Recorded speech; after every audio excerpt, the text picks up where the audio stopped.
Donald Trump is unstoppable. Elect him president again, and America will be unstoppable too. Meanwhile, Joe Biden's been out of it.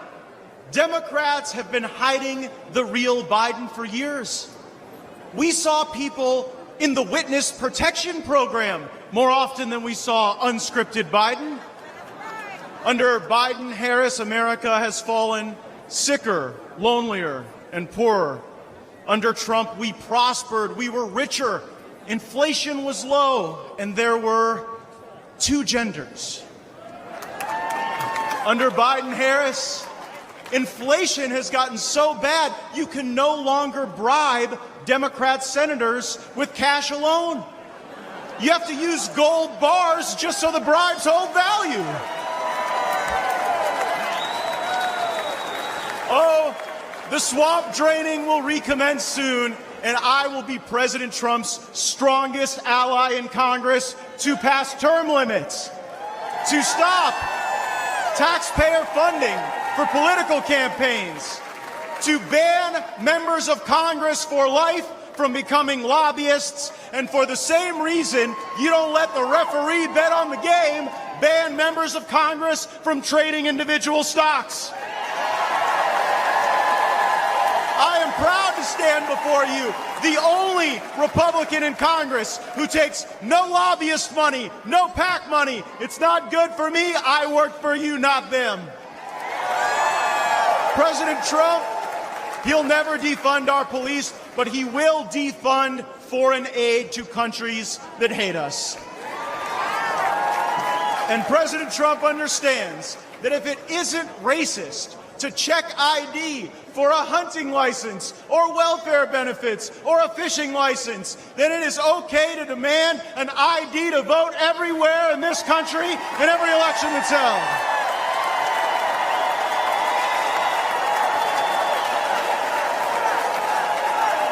A Democrat congressman recently said that any criticism of Joe Biden is ableist. I don't think it's too much to ask that the American president be able to do the job. Kamala Harris isn't able to do any job. She was appointed border czar. Appointing Kamala Harris to oversee the border is like appointing Bernie Madoff to oversee your retirement plan. President Trump has shown the world what he is made of, and now we will show the world what America is made of by having his back. And how about the choice President Trump made for a running mate? JD looks like a young Abraham Lincoln, but he's from Ohio, like General Grant. And like General Grant, JD Vance knows how to fight. So they can run Biden from the nursing home, Harris, George Clooney, Robert De Niro, whoever they want to run. We are on a mission to rescue and save this country, and we ride or die with Donald John Trump to the end. Thank you all so much. Thank you for having my back. Let's go get him. Biggest deportation operation in history of the United States. Of course, the left and a lot of the media saying it's racist, it's xenophobic, it's threatening the immigrant community. It's a terrible racist thing to do. And here's what President Trump understands. When you create a crisis this big, well, we got 10.5 million encounters on the border that we know of. We got 2.2 million gotaways. When you add those type of numbers, overruns the Border Patrol. They're overwhelmed. Where a vast majority of Border Patrol agents are no longer patrolling the border. They're changing diapers, they're making baby formula, they're making sandwiches, they're making airport runs, they're making hospital runs. They're doing the humanitarian part of their job, which is taking care of these people that come across. A lot of them are in bad shape. So when you take the majority of those uniforms off the border, what happens? That's when the fentanyl comes across to kill a 250,000 Americans. That's when the sex trafficking and women and children skyrocket to 600%. That's when the number of people on terrorist watch lists seek across the border. Because Border Patrol agents are no longer on the line 100% vigilant. So I don't care what your opinion is on illegal immigration, when you cause a crisis this big that overwhelms the Border Patrol, that's when all the other bad stuff happens. What I said at the RNC was two things. I said, for those millions of people that have been released in the United States illegally, by this administration, you better start packing now, right?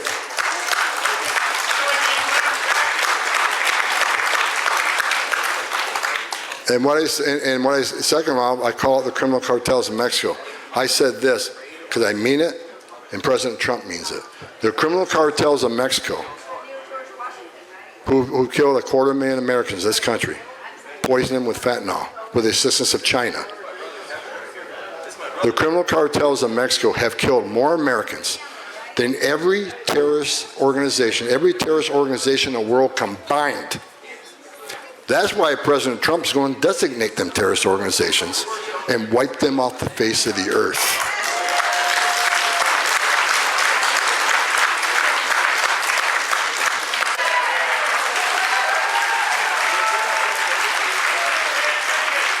And I will run the biggest deportation operation this country's ever seen. Thank you. Don't say polo. Don't say polo. Thank you. Thank you. Thank you. The last few days remind us that the life of every living thing and the breath of all mankind is in the hands of God.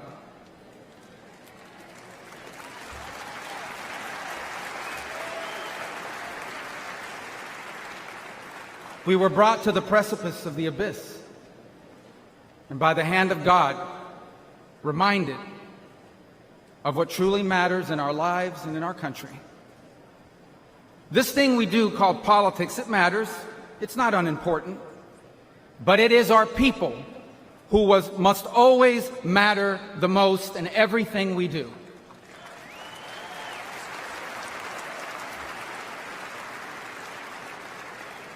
By giving voice to everyday Americans, President Trump has not just transformed our party, he has inspired a movement.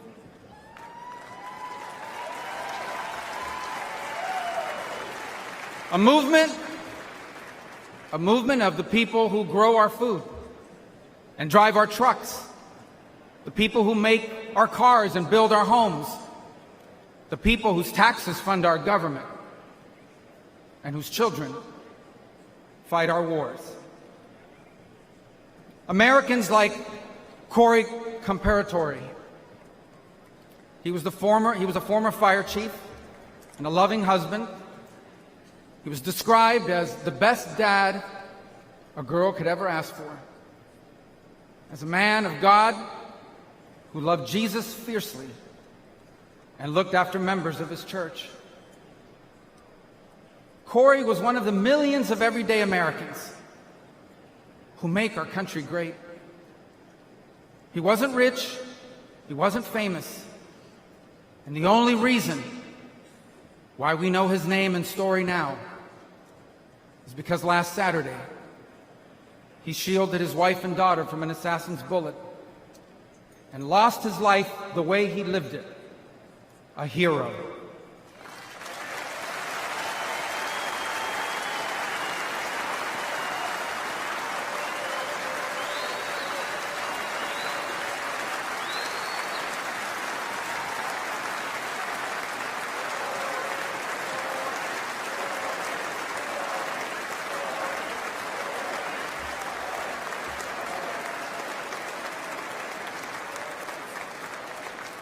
For those still wondering who are in the press and many watching at home, these are the Americans who wear the red hats and wait for hours under a blazing sun to hear Trump speak. And what they want, what they ask for, it is not hateful or extreme. What they want is good jobs and lower prices. They want borders that are secure, and for those who come here to do so legally. They want to be safe from criminals and from terrorists. And they want for our leaders to care more about our problems here at home than about the problems of other countries far away.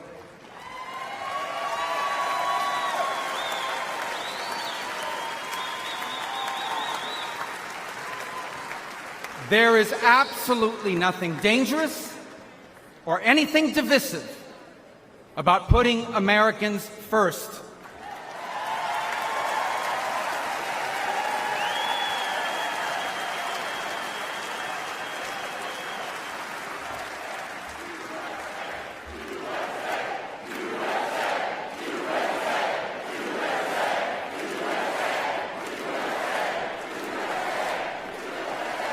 Those who are offended, anyone who is offended about putting America first has forgotten what American is and what American means. American isn't the color of our skin or our ethnicity. Americans are people as diverse as humanity itself. But out of many, we are one. Because as the life story of our next Vice President, J.D. Vance, reminds us, we are all descendants of ordinary people who achieved extraordinary things.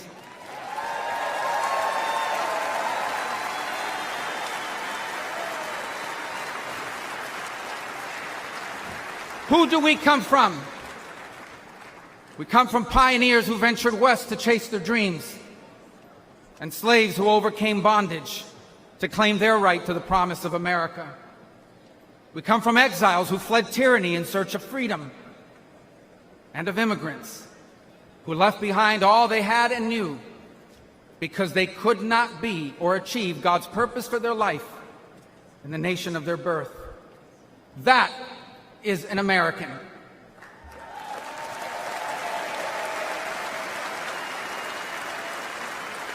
And putting Americans first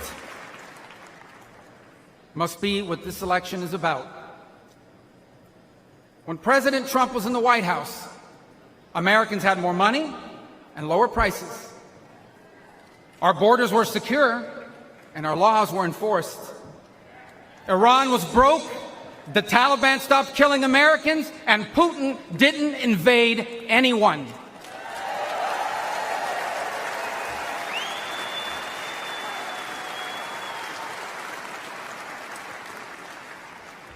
Now, under Biden, high prices devour paychecks. Criminals and drugs are allowed to flood into our country and terrorize our people. And Iran has money to support terrorists. The Taliban humiliated us in Afghanistan, and not one, but two major wars have broken out. My fellow Americans, the only way to make America wealthy and safe and strong again is to make Donald J. Trump our president again.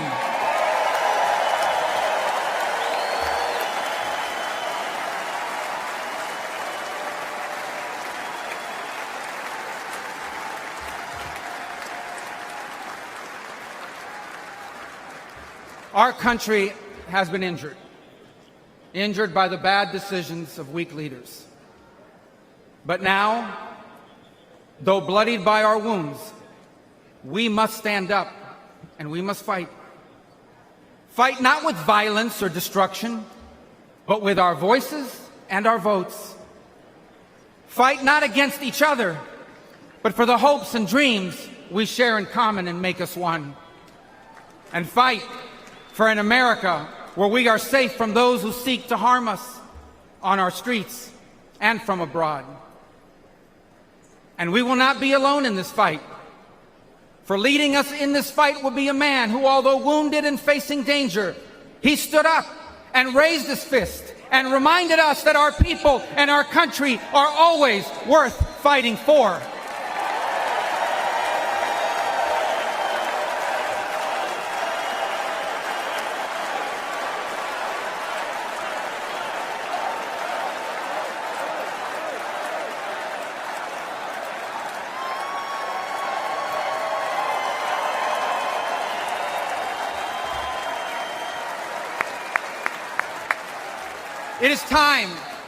It is time to put our country and our people first again.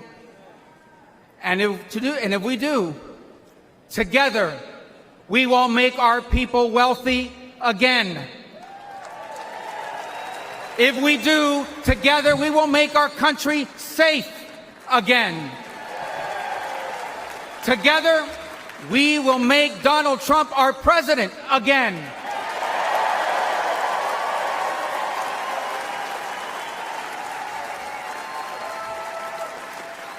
And together, we will not just make America great again. We will make America greater than it has ever been.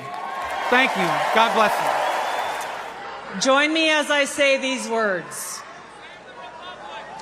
We hold these truths to be self-evident, that all men are created equal, and that we are endowed by our Creator with certain unalienable rights, and that among these are life, liberty, and the pursuit of happiness.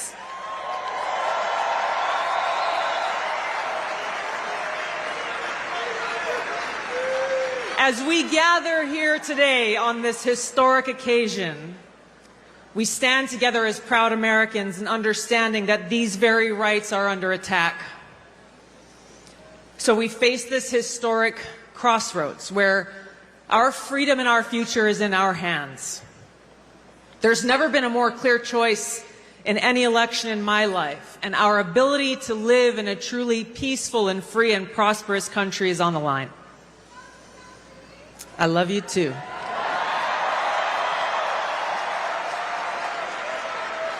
And it is that love that brings us together here today, that love for freedom, that love for our country and love for each other as fellow Americans, as children of God, that compels us to take action to save our country and defend our freedom.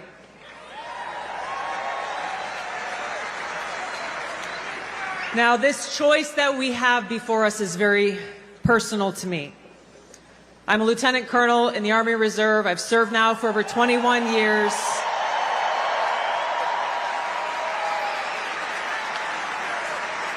I've deployed to different war zones 3 times over that period, and I've seen the cost of war.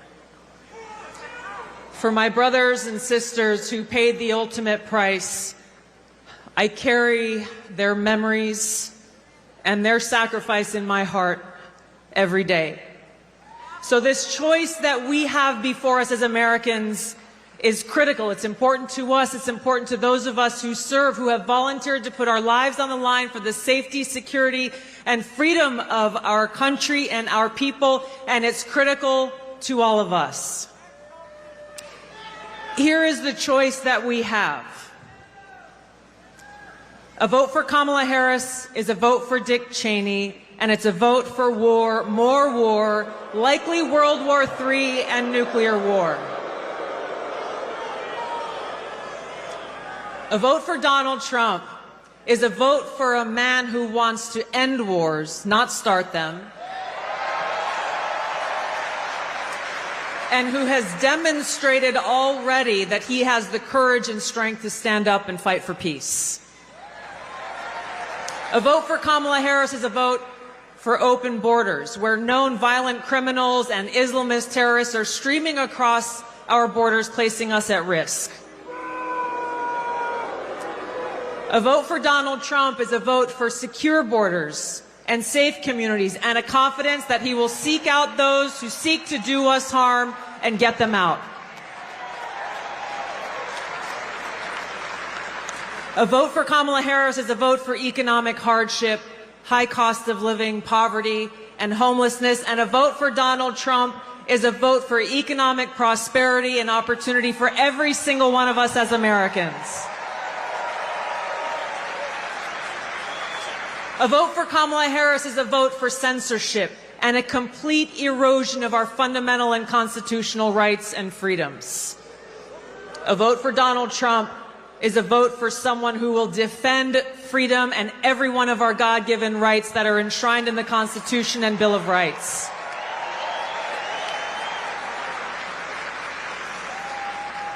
So the choice is ours. History will look back on us at this moment for the choice that we make. Did we choose war or peace? Did we choose poverty or prosperity? Did we choose censorship or freedom? Our freedom and our future is in our hands. We have just a few days left to complete this no-fail mission that we have before us to save our country. Nothing short of our future is on the line. So now, just as we've gathered here today in this historic place and this historic time, we will gather together all across this country, people of every race, ethnicity, religion, and creed, to stand together and defend our freedom and ensure our right to life, liberty, and the pursuit of happiness.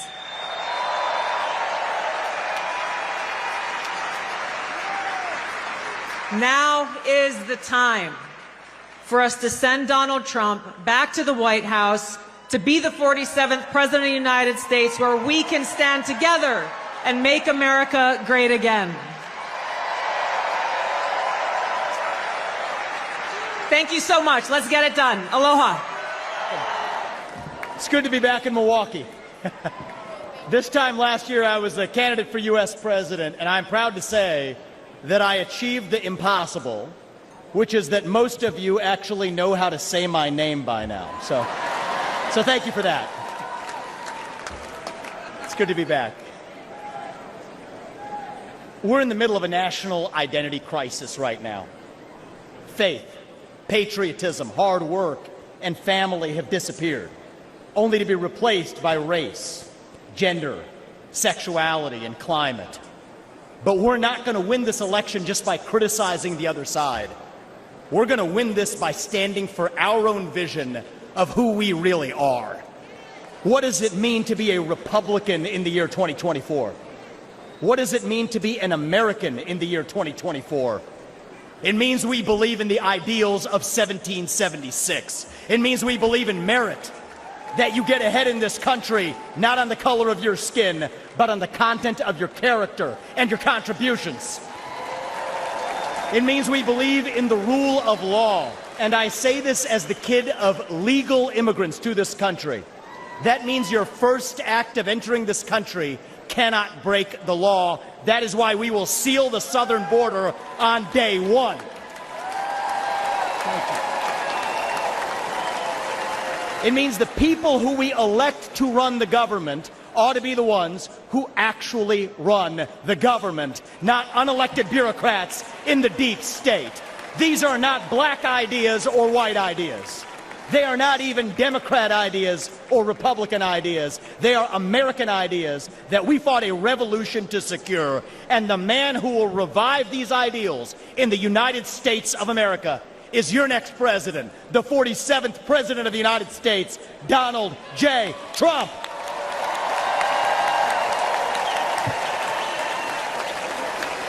If you want to seal the border, vote Trump.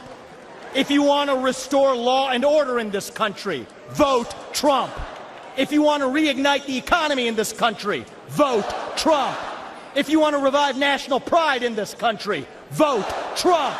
If you want to make America great again, vote Trump. But there is one more reason I'm going to ask you to vote Trump, and it's the most important one. It's the one the media won't talk about, but it's the truth. Donald Trump is the president who will actually unite this country, not through empty words, but through action. Because you know what? Success is unifying. Excellence is unifying. That's who we are as Americans. That's who we've always been. To those of you watching this at home tonight, I'd like to deliver a message that the media doesn't want you to hear from the Republican Party.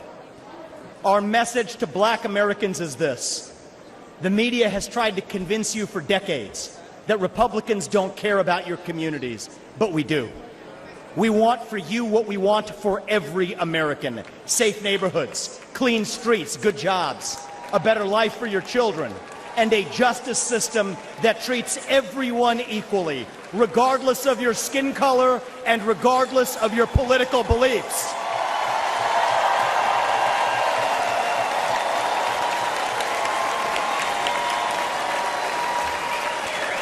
Our message to every legal immigrant in this country is this.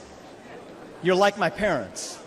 You deserve the opportunity to secure a better life for your children in America.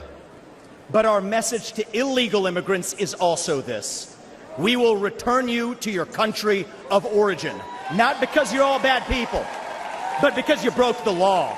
And the United States of America was founded on the rule of law.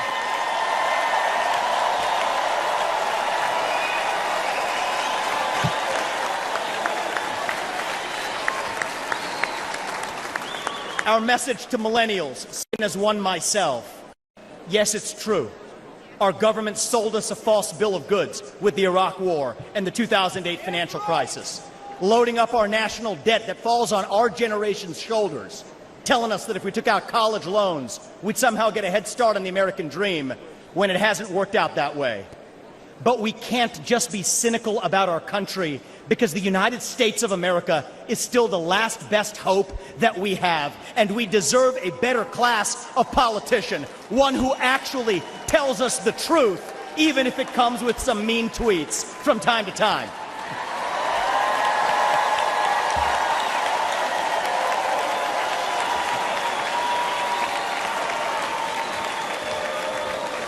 And our message to Gen Z is this: you're going to be the generation that actually saves this country. You want to be a rebel? You want to be a hippie? You want to stick it to the man? Show up on your college campus and try calling yourself a conservative. Say you want to get married, have kids, teach them to believe in God and pledge allegiance to their country. Because you know what? Fear has been infectious in this country, but courage can be contagious too. That too is what it means to be an American. And you know what?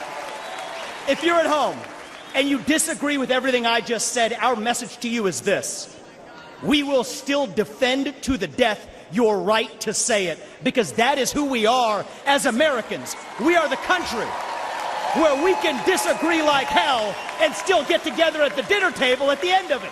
That is the America I know. That is the America we miss. We do not have to be ancient Rome. We don't have to be this nation in decline. We can still be a nation in our ascent. A nation whose best days, not in some fake politician way, but in a true way, a nation whose best days are actually still ahead of us. Still on our way to that shining city on a hill, that country where no matter who you are, or where your parents came from, or what your skin color is, or how long your last name is, that you will still get ahead in this country with your own hard work, your own commitment, your own dedication, and that you know what? You are free to speak your mind at every step of the way. That is the American dream. That is what won us the American Revolution. That is what reunited us after the Civil War.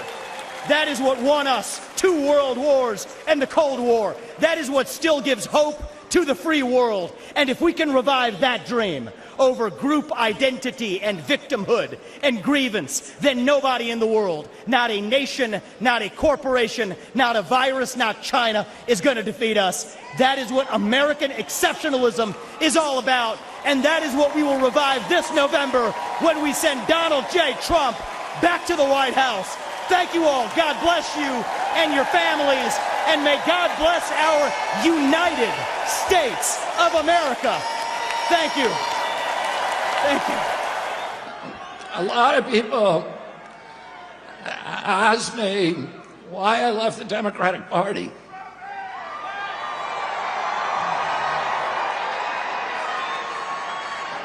And I say, I didn't leave the Democratic Party. The Democratic Party left me. This is not the party anymore of Martin Luther King, of Robert Kennedy, of John Kennedy. That was the party of peace.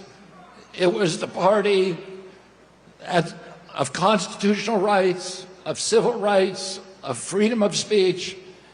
It was the party that wanted to protect and nurture the middle class.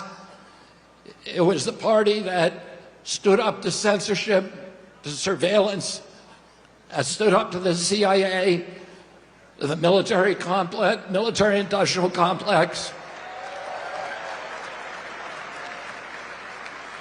And it was the party that wanted to protect public health. and women's sports.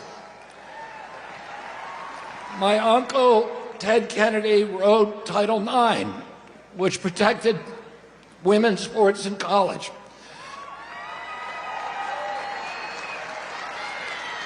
It was the party that believed in voting rights and fought for the right of every American to vote for the person of their choice.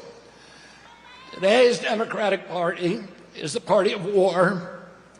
It's the party of the CIA. You had Kamala Harris giving a speech at the Democratic Convention that was written by neocons, that was belligerent, pugnacious, that talked about the domination of the world by the United States through our weapons of war. It's the party today that wants to divide Americans. It's the party that is dismantling women's sports by letting men play women's sports.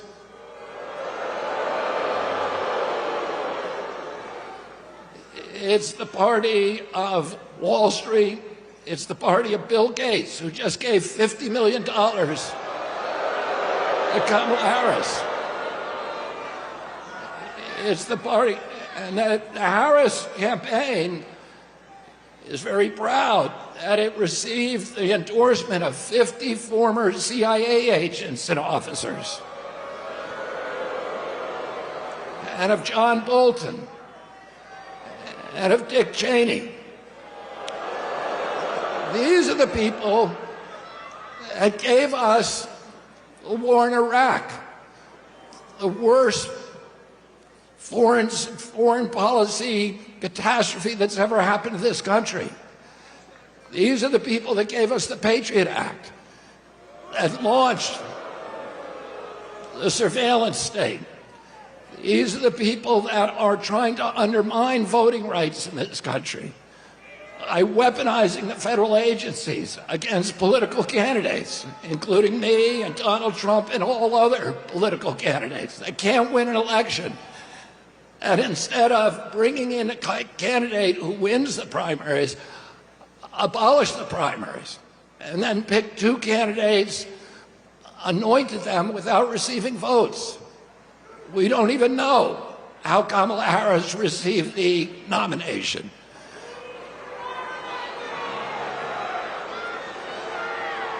And this is the party of Wall Street, of big banks, of big data, of big tech, of the military contractors, and the parties of big pharma, big ag, big food, and big chemicals. It is the party that's given us the sickest children in the history of the world.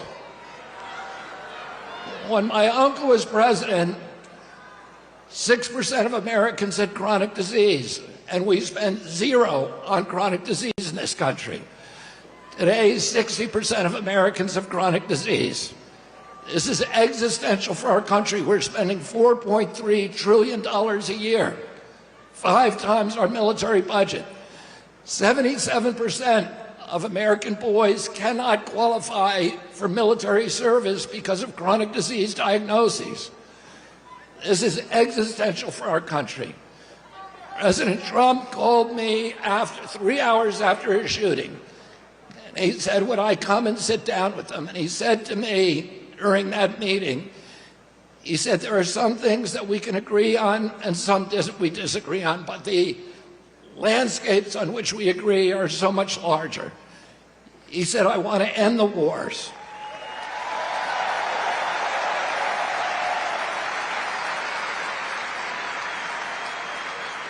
I want to end this surveillance and censorship. I want to protect the Constitution. I want to protect freedom of speech. I want to end the surveillance.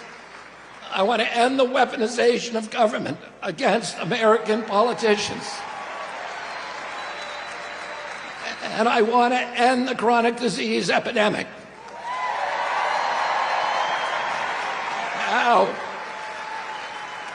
don't you think that we deserve a president in this country who's going to restore the moral authority of the United States of America, Don't you think that we deserve a president who's going to end the warfare state and rebuild the middle class?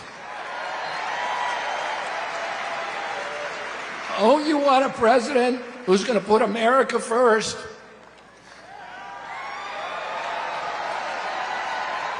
And don't you want a president who's going to protect our children? And who's going to protect women's sports? And who's going to stop dividing this country along racial lines? And don't you want a president who's going to end the corruption at the federal agencies, at FDA, at NIH, at CDC, and at the CIA? And don't you want a president who's going to make America healthy again?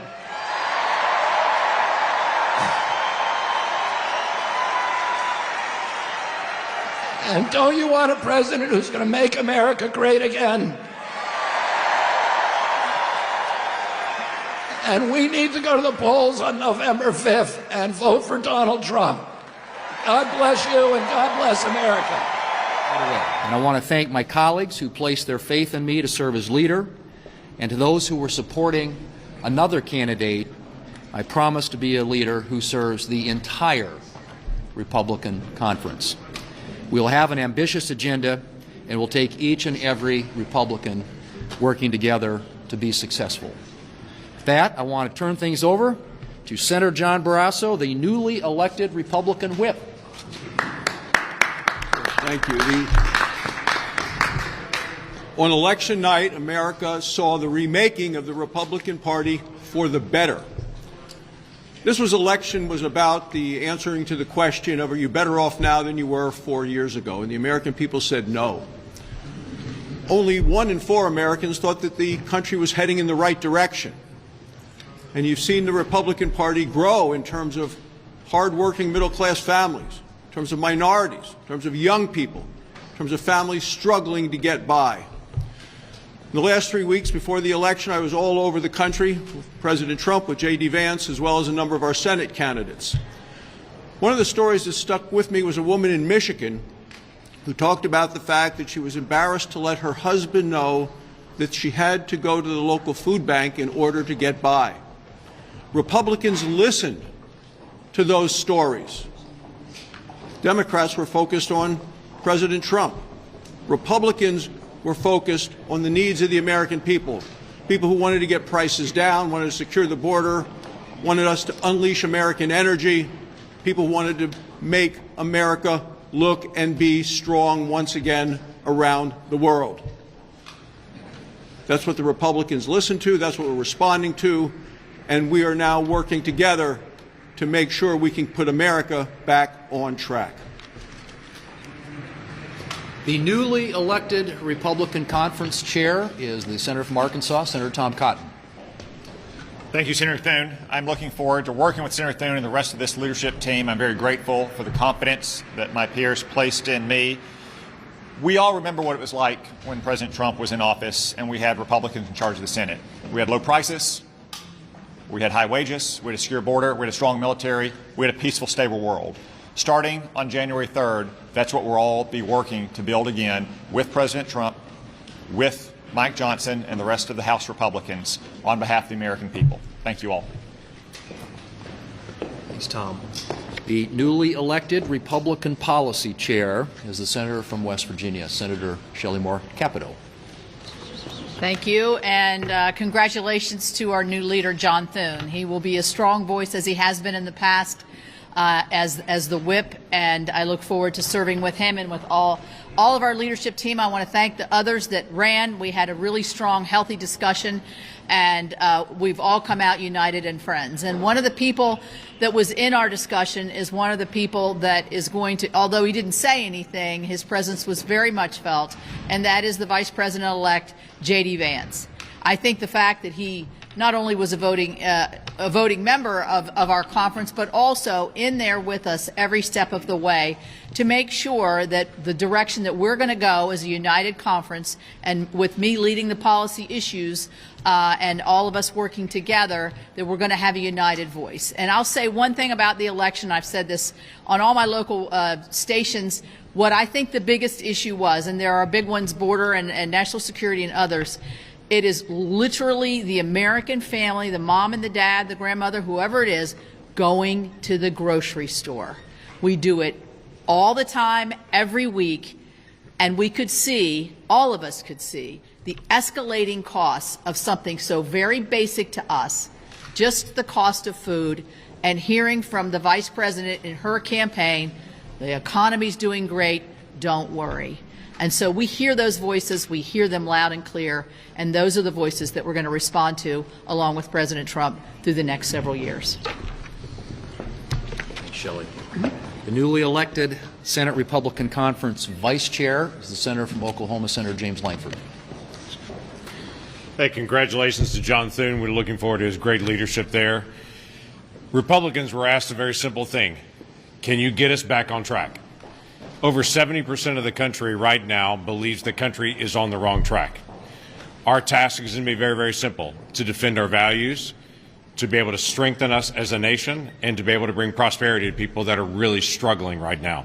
That's a primary issue for us, and all of those things are things that we're going to get onto immediately, because the American people have spoken and said we do not like the direction that the country is going, so let's get us back on a better direction. So this leadership team, President Trump, J.D. Vance, we're headed in a direction to be able to get the country back on the track that she is looking for. Thanks, James.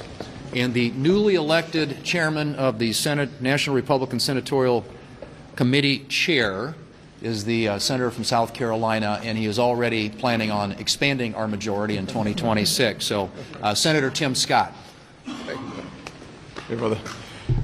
Without any question, President Trump set out to make sure that Americans felt like this country and the American dream was alive and well and there for them.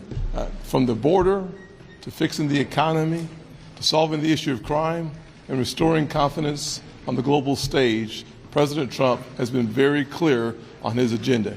Our goal with our leader, John Thune, is to make sure that we achieve those objectives. My passion is making sure that we defend our current seats and expand the map and expand our majority so that President Trump does not have 2 years with a Republican majority in the Senate, and he has 4 years in control of making sure that America's agenda comes home to each and every household. Thanks, Tim. Couple quick questions. Do you have any concerns about President Trump's cabinet picks so far, and what advice will you give him when it comes to choosing nominees who will pass Senate confirmation? Well, as you know, the Senate has a advise and consent role under the Constitution, so we will do everything we can to process his noms quickly, get them installed in their position so they can begin to implement his agenda. Leader Thune, you said that recess appointments are on the table. That's a key demand from President-elect Donald Trump. Will you move forward with that? Well, what we're going to do is make sure that we are processing his nominees in a way that gets them into those positions so they can implement his agenda. How that happens remains to be seen. You know, obviously, we want to make sure our committees have confirmation hearings like they typically do, and that these nominees reported out to the floor. But I've said this, and I mean it, that we expect a level of cooperation from the Democrats to work with us to get these folks installed. And obviously, we're going to look at explore all options to make sure that they get moved and that they get moved quickly. Will the legislative filibuster remain unchanged under your tenure? Yes. How do you intend to balance maintaining the independence of the Senate with passing the President-elect's agenda?